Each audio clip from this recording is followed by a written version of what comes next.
Hola, ¿qué tal? Paz y bien. Buenas tardes. Soy Fray Javier del Ángel de los Santos, fraile franciscano, teólogo biblista. Bienvenidos a mi canal de YouTube, Verbum Dei.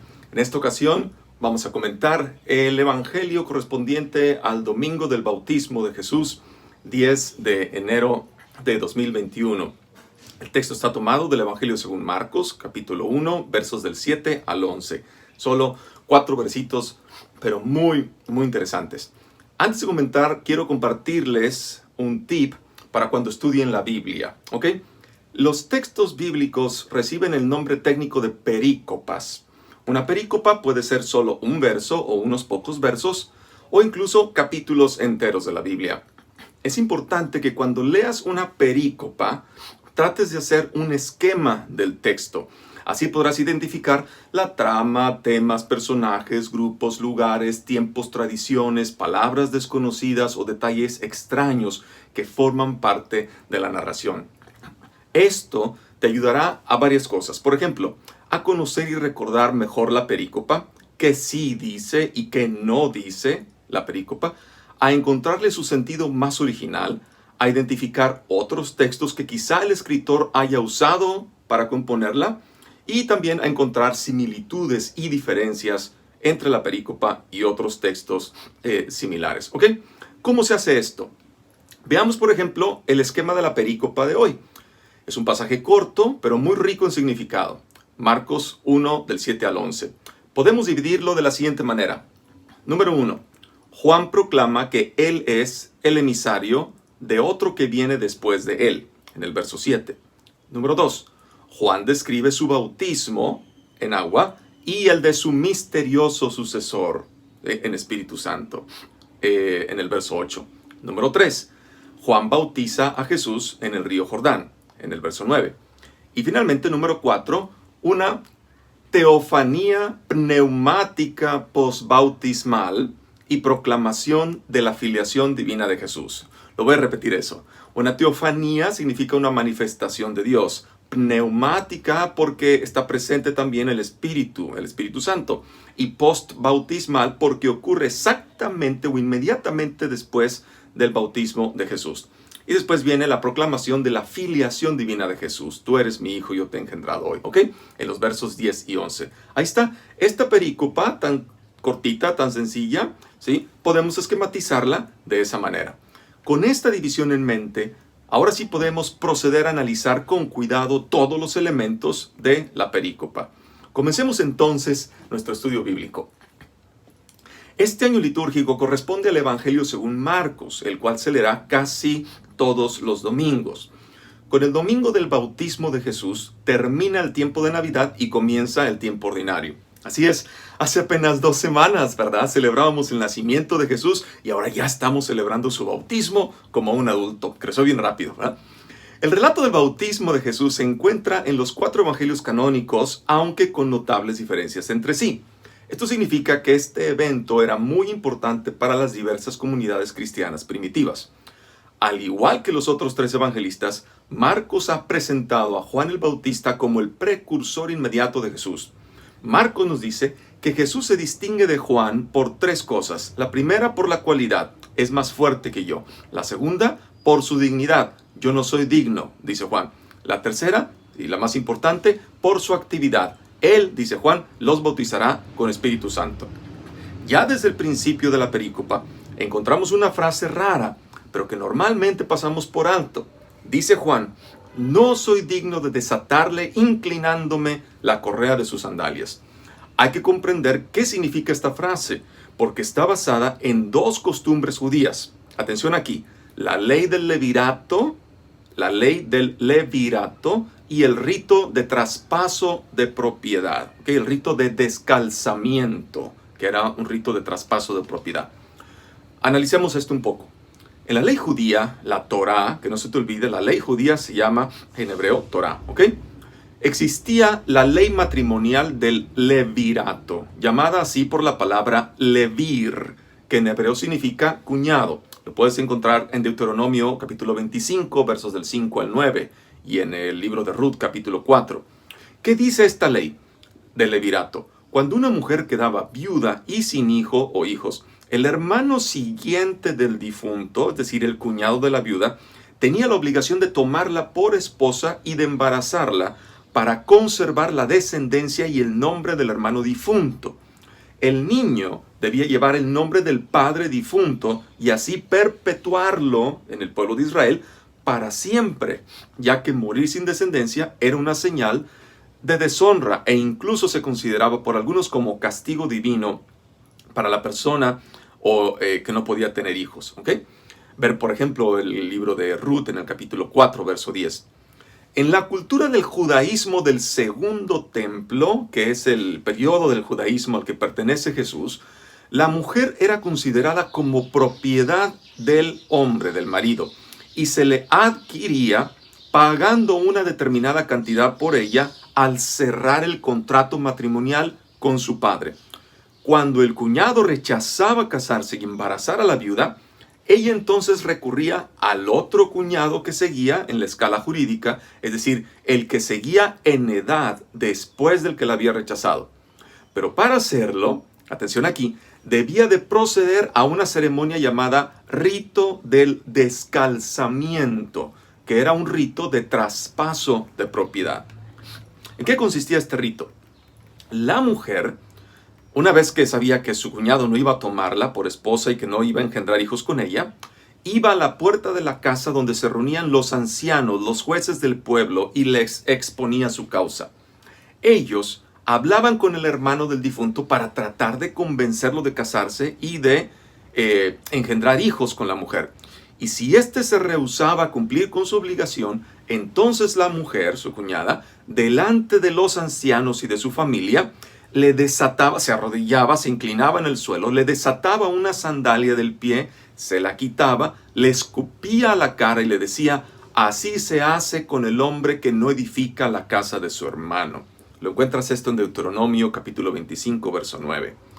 En el pueblo judío, la descendencia es llamada también la casa, es decir, los pertenecientes a una familia.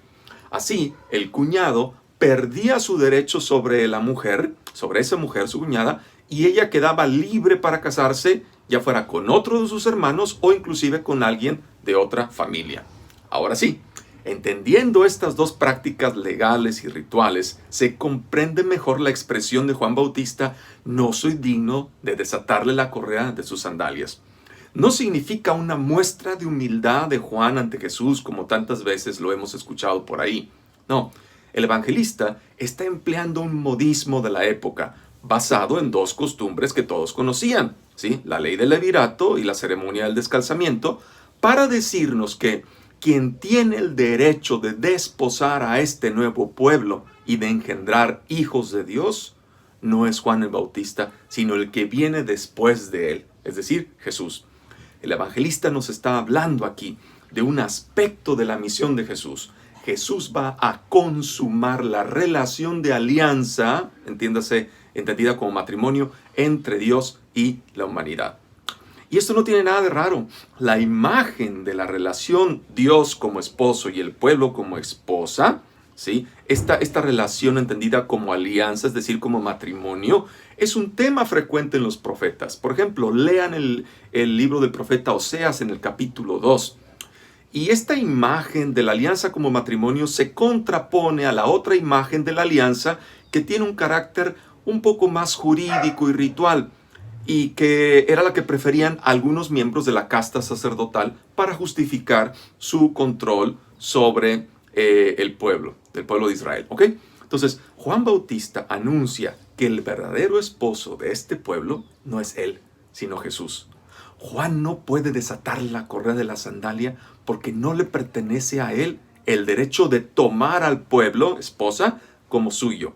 Esto le pertenece a Jesús, quien con su bautismo inaugura la nueva y definitiva alianza, matrimonio entre Dios y el pueblo. Y esta vez es para toda la humanidad. Esta alianza, ¿sí?, no está basada, no está fundamentada en ninguna ley jurídica o religiosa, sino solo en el amor. Y ya sabemos que en el amor no hay temor ni hay control de ningún tipo, dominación de ningún tipo. ¿Ok? Ahora sí, ya estamos en mejor posición de entender de qué va el Evangelio. ¿Estamos? Continúa el evangelista. Y sucedió que por aquellos días, es decir, es una frase con la cual el evangelista interpreta el cumplimiento de la promesa del Mesías, vino Jesús desde Nazaret de Galilea y fue bautizado por Juan en el Jordán. Jesús creció en Galilea, la región norte de Israel, en una aldea pequeña de muy mala fama, de 200 a 300 personas tal vez, llamada Nazaret, ¿sí? Que jamás es mencionada en el Antiguo Testamento, por cierto. Y de ahí se dirige, al parecer, hacia el sur, rumbo al río Jordán, que recorre Israel de norte a sur. Y en algún sitio de ese río, Juan se encontraba bautizando. La palabra bautizo viene del verbo griego baptizo, que significa sumergir, ser inmerso en agua. El bautismo era un ritual que significaba la conversión de vida, es decir, la muerte al pasado injusto para renacer a una vida justa en el presente y en el futuro.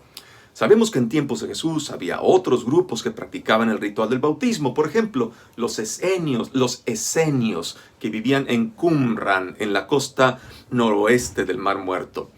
El bautismo con agua de Juan simbolizaba morir al propio pasado injusto.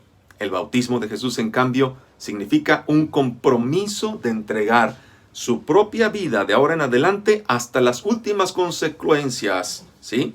Incluso hasta estar dispuesto a morir por ello. Por eso, fíjense bien, Marcos describirá la muerte de Jesús como un bautismo. En efecto, Jesús dirá a los hermanos Juan y Santiago, que le piden tener puestos importantes a su lado una vez que llegue a su reino, ¿no?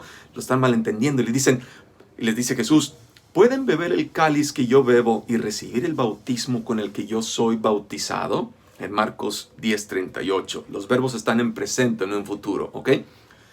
Entonces, a lo que nos está diciendo aquí Jesús es que por la fidelidad al plan de Dios de llevar liberación, justicia, compasión, felicidad a los demás, Jesús sabe que puede afrontar la muerte.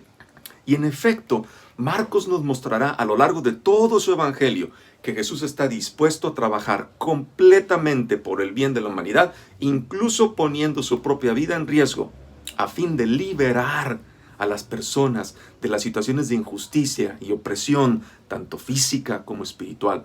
Y esta decisión y compromiso de Jesús son posibles porque Él se deja guiar por el Espíritu, es decir, por el dinamismo del amor de Dios.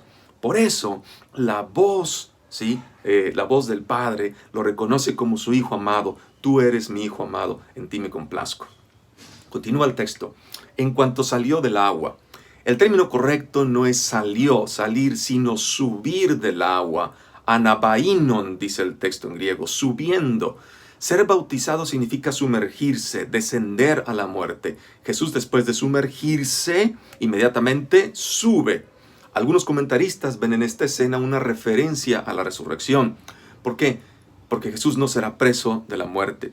En el momento mismo en que es inmerso en el agua, desciende en la muerte, pero inmediatamente sube hacia la vida. La vida de Jesús y también la vida nuestra, si vivimos de acuerdo al mensaje de Jesús, será desde aquí y ahora más fuerte que la muerte. Jesús sube del agua dispuesto a ponerse en acción, guiado y fortalecido por la fuerza del Espíritu que lo ha ungido para traer liberación. ¿De qué? De todo lo que esclaviza al ser humano y así suscitar la vida en sus múltiples manifestaciones. Luego viene algo muy interesante. Como Marcos describe la muerte de Jesús como un bautismo, ha utilizado en ambos relatos, en el del bautismo y de la muerte de Jesús, palabras o símbolos semejantes. Entonces podemos identificar claramente los paralelos significa semejanza, paralelos o semejanzas entre los relatos del bautismo y de la muerte de Jesús. Veamos, son tres paralelos o tres semejanzas entre estos dos relatos. Primera semejanza, los cielos rasgados y el velo rasgado. Dice el texto, en cuanto subió del agua, vio que los cielos se rasgaban. Un detalle interesante en el texto es que dice que en cuanto subió, y la palabra griega aquí es eithis, que significa inmediatamente, tan pronto, súbito, tiene un sentido de urgencia, ¿ok? El evangelista nos indica que Dios tiene urgencia, prisa por comunicarse con su amor, con quien se compromete hasta el fin, como Jesús, por el bien y la felicidad de los demás. La respuesta de Dios a la acción de Jesús es que los cielos se rasgan, dice el texto en griego, schizomenos, así hay que decirlo despacito, schizomenos, que significa rasgados, ¿ok? El texto en griego no dice que los cielos se abren, porque lo que se abre se puede cerrar, sino que se rasgan, se desgarran, de modo que no es posible ya repararlo, ¿ok? Los cielos eran considerados la morada de Dios. Algunos judíos creían que Dios estaba tan ofendido por las maldades y por la infidelidad del pueblo que había sellado, cerrado los cielos. No había más comunicación entre Dios y los seres humanos. Para que Dios escuchara, se le tenía casi que como forzar, ¿no? Ofreciéndole sacrificios en el templo y cumpliendo más de 600 prescripciones rituales y legales que por supuesto no todos estaban en condición de cumplir. Según la enseñanza de los representantes religiosos de la época de Jesús, Dios no podía escuchar a todos, sino solo a unos cuantos que se sentían santos, perfectos, puros en el pueblo de Israel. Entre ellos se encontraban principalmente miembros de la secta de los fariseos. En cambio, los pobres, los marginados, los impedidos físicamente, los publicanos, las prostitutas, los pastores y muchos otros grupos no podían comunicarse con Dios, o no tan fácilmente. Se decía que para tener a Dios, ¿cuántas veces hablamos de tener a Dios, no? O para estar cerca de Dios, se debían de hacer cosas, muchas cosas por Él, y cumplir con muchas prescripciones, mandatos, sacrificios, penitencias, todas ellas inventadas por los mismos ministros religiosos, sobre todo por los sacerdotes y los fariseos. Por los evangelios sabemos, y también por el testimonio de las cartas de Pablo, por ejemplo, sabemos que Jesús enfrentó abiertamente muchas de estas enseñanzas del sistema religioso de su época, porque sabía que todo eso era no solo irrelevante, sino también mentira. Y aquí es un buen momento para preguntarnos, ¿qué enseñanzas, doctrinas o rituales hemos inventado y no tienen nada que ver con el Evangelio de Jesús? Y por lo mismo, en vez de liberar al ser humano, lo someten y le impiden vivir en comunión con Dios y con los demás, y por lo mismo en libertad. Pues bien, aquí viene el paralelo, la semejanza.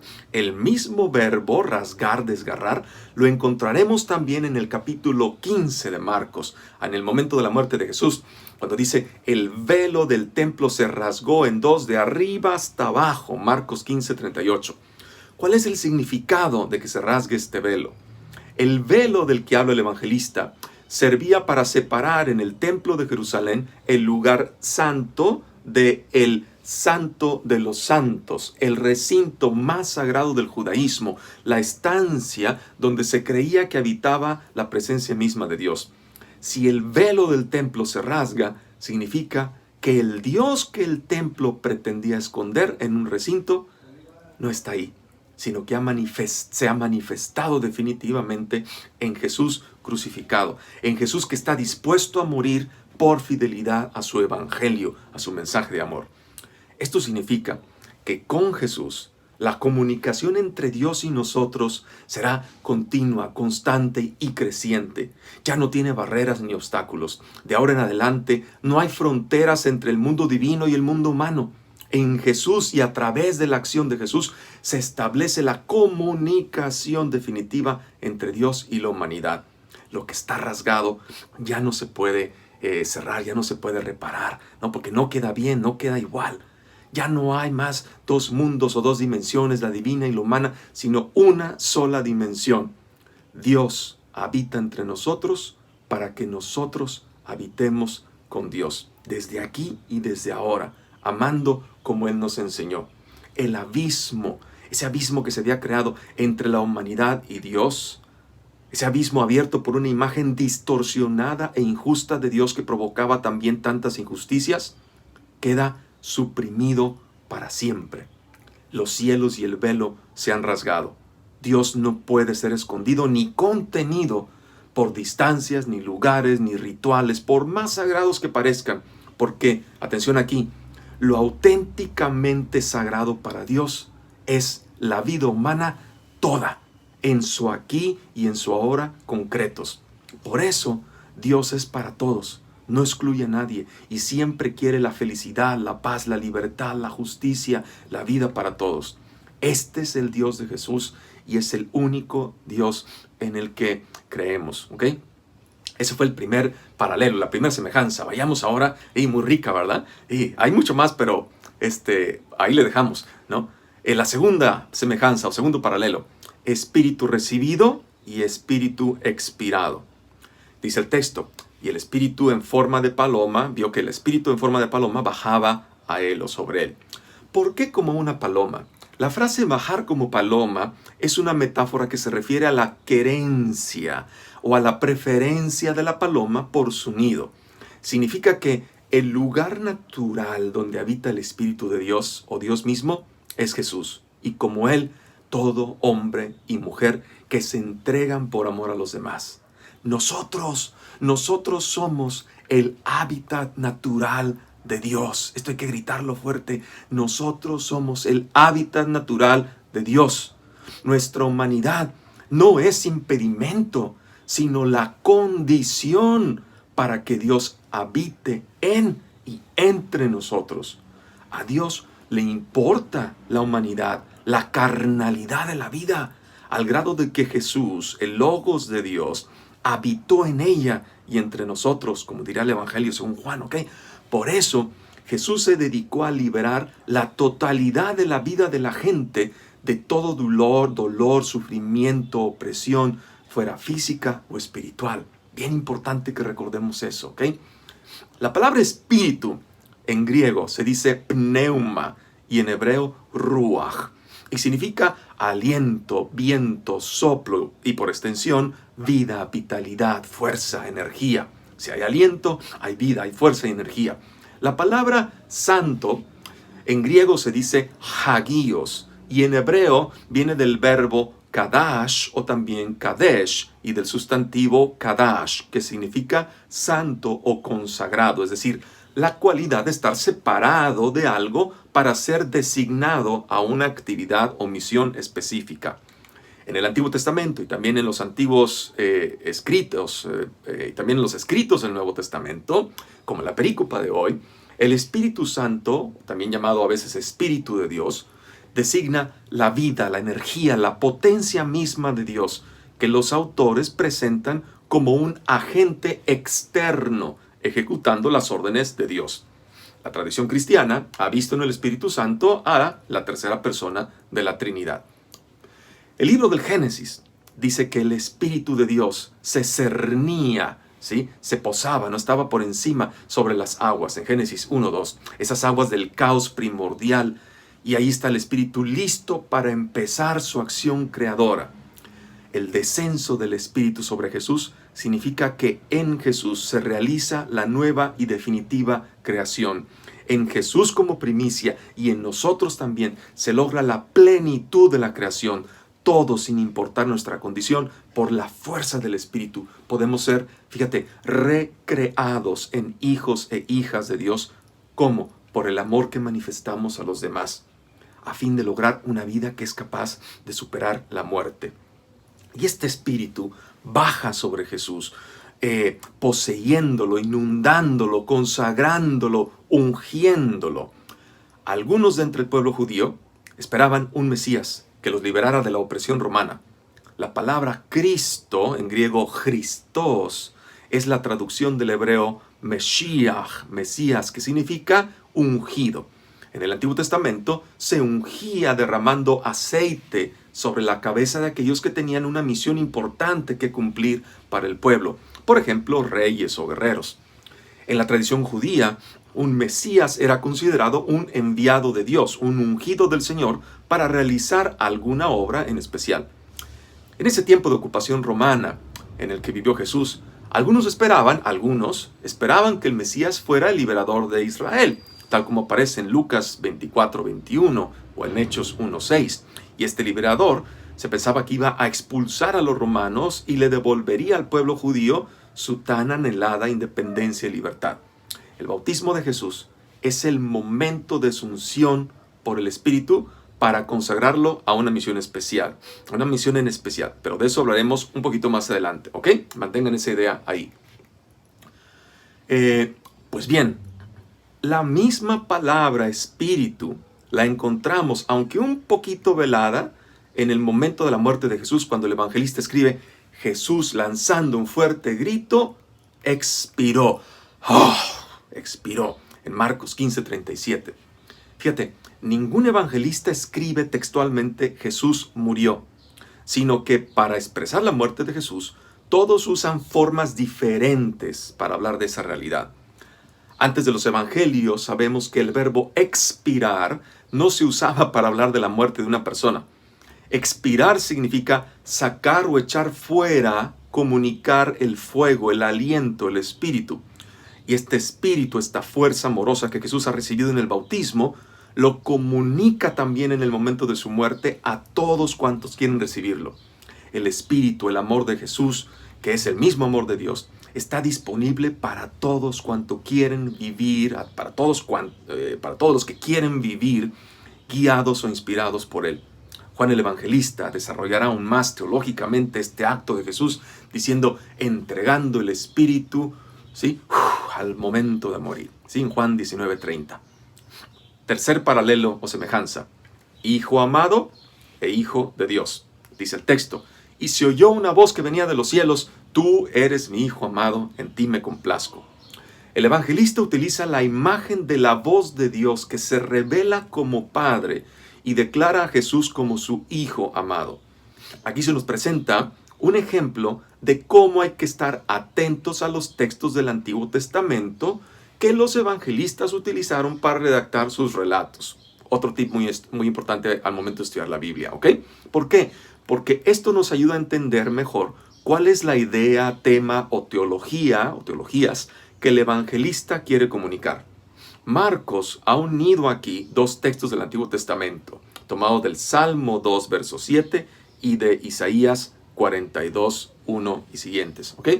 En el Salmo 2 se nos habla del día de la consagración del rey, el cual es engendrado, es decir, constituido, dice el texto, como hijo amado de Yahvé, de Dios.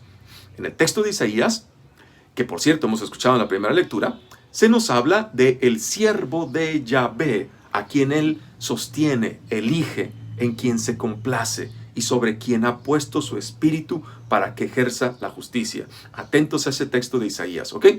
Marcos ha fundido estos dos textos, pero especialmente ha usado el texto de Isaías 42:1-7 y se lo ha aplicado a Jesús. Y la idea principal de ese texto, fíjate, es la de ser elegido para una misión concreta. Aquí está la misión de la que hablábamos antes, ¿ok? La liberación mediante la justicia.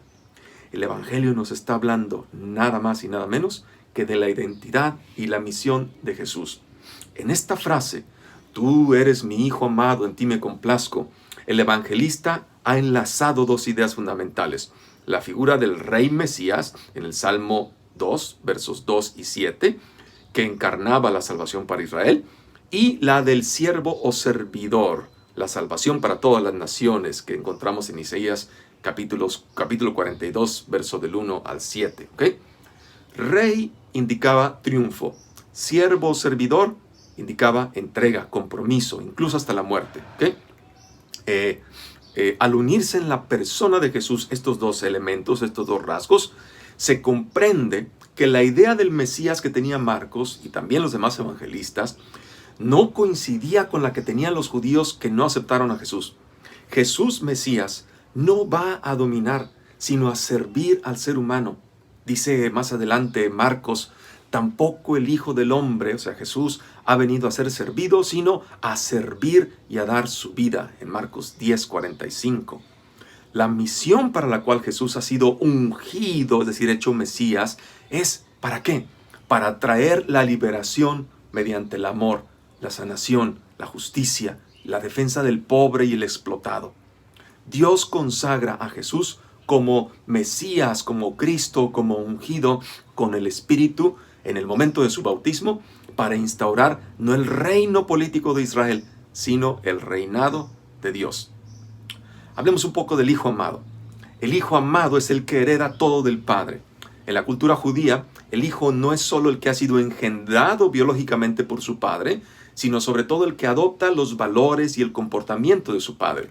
Pues bien, en su bautismo, Jesús hace el compromiso de comportarse como su Padre, amando y liberando al ser humano de todo lo que le impide la plenitud de vida. Por eso la voz le dice, lo confirma, tú eres mi Hijo amado, en ti me complazco. La misma palabra, voz, esa voz del Padre, y ahora la misma palabra voz, que en griego es phone, ¿sí? La encontraremos en la narración de la muerte de Jesús, cuando dice Marcos, lanzando un fuerte grito, phone, ¿sí? O con fuerte voz, se puede traducir también, expiró. Algunos intérpretes ven esto como el anuncio de la victoria de Jesús. El Espíritu de Jesús, la vida misma de Dios, vence a la muerte. Tú eres mi Hijo amado, dice la voz del Padre en el bautismo. Verdaderamente este hombre era Hijo de Dios, dirá la voz del centurión romano que supervisa la crucifixión en Marcos 15:39. Solo él, un pagano, será el único que en el momento de la muerte de Jesús comprenderá y reconocerá su identidad. El centurión al pie de la cruz confirma lo que el Padre ha declarado en el bautismo en el río Jordán. El significado del bautismo de Jesús que celebramos hoy es el siguiente. El bautismo de Jesús es el momento donde Él decide consagrarse totalmente para mostrar el amor del Padre a los demás y así dar vida al mundo. Como respuesta a esta decisión, Dios comunica a Jesús la plenitud de su Espíritu y le garantiza su filiación divina.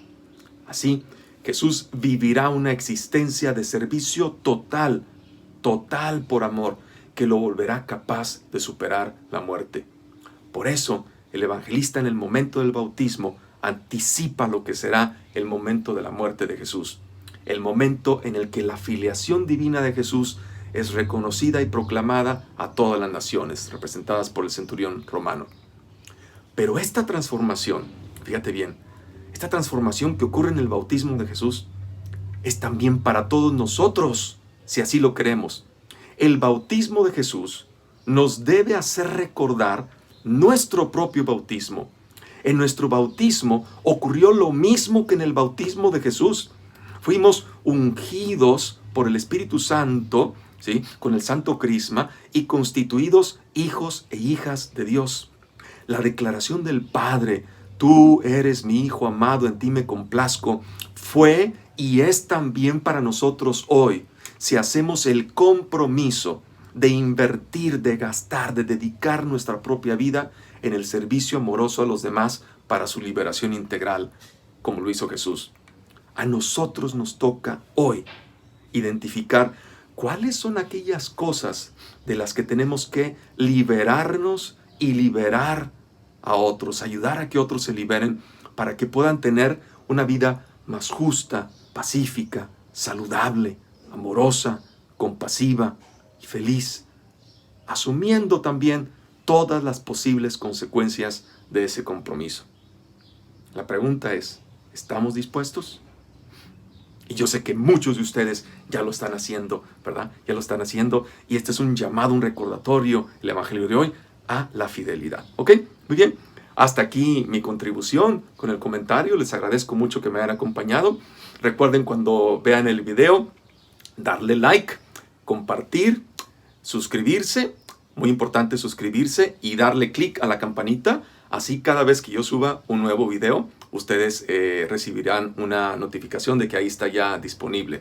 Recuerden que también pueden enviarme sus preguntas, dudas, comentarios a la siguiente dirección de correo electrónico: verbumdayofm@gmail.com verbumdayofm@gmail.com y también me pueden seguir en Facebook en @verbumdayofm. Les agradezco mucho su atención. Muchas gracias. Feliz celebración de la fiesta del bautismo de Jesús y también recordatorio de nuestro bautismo. Y les deseo a todos paz y bien. Hasta la próxima.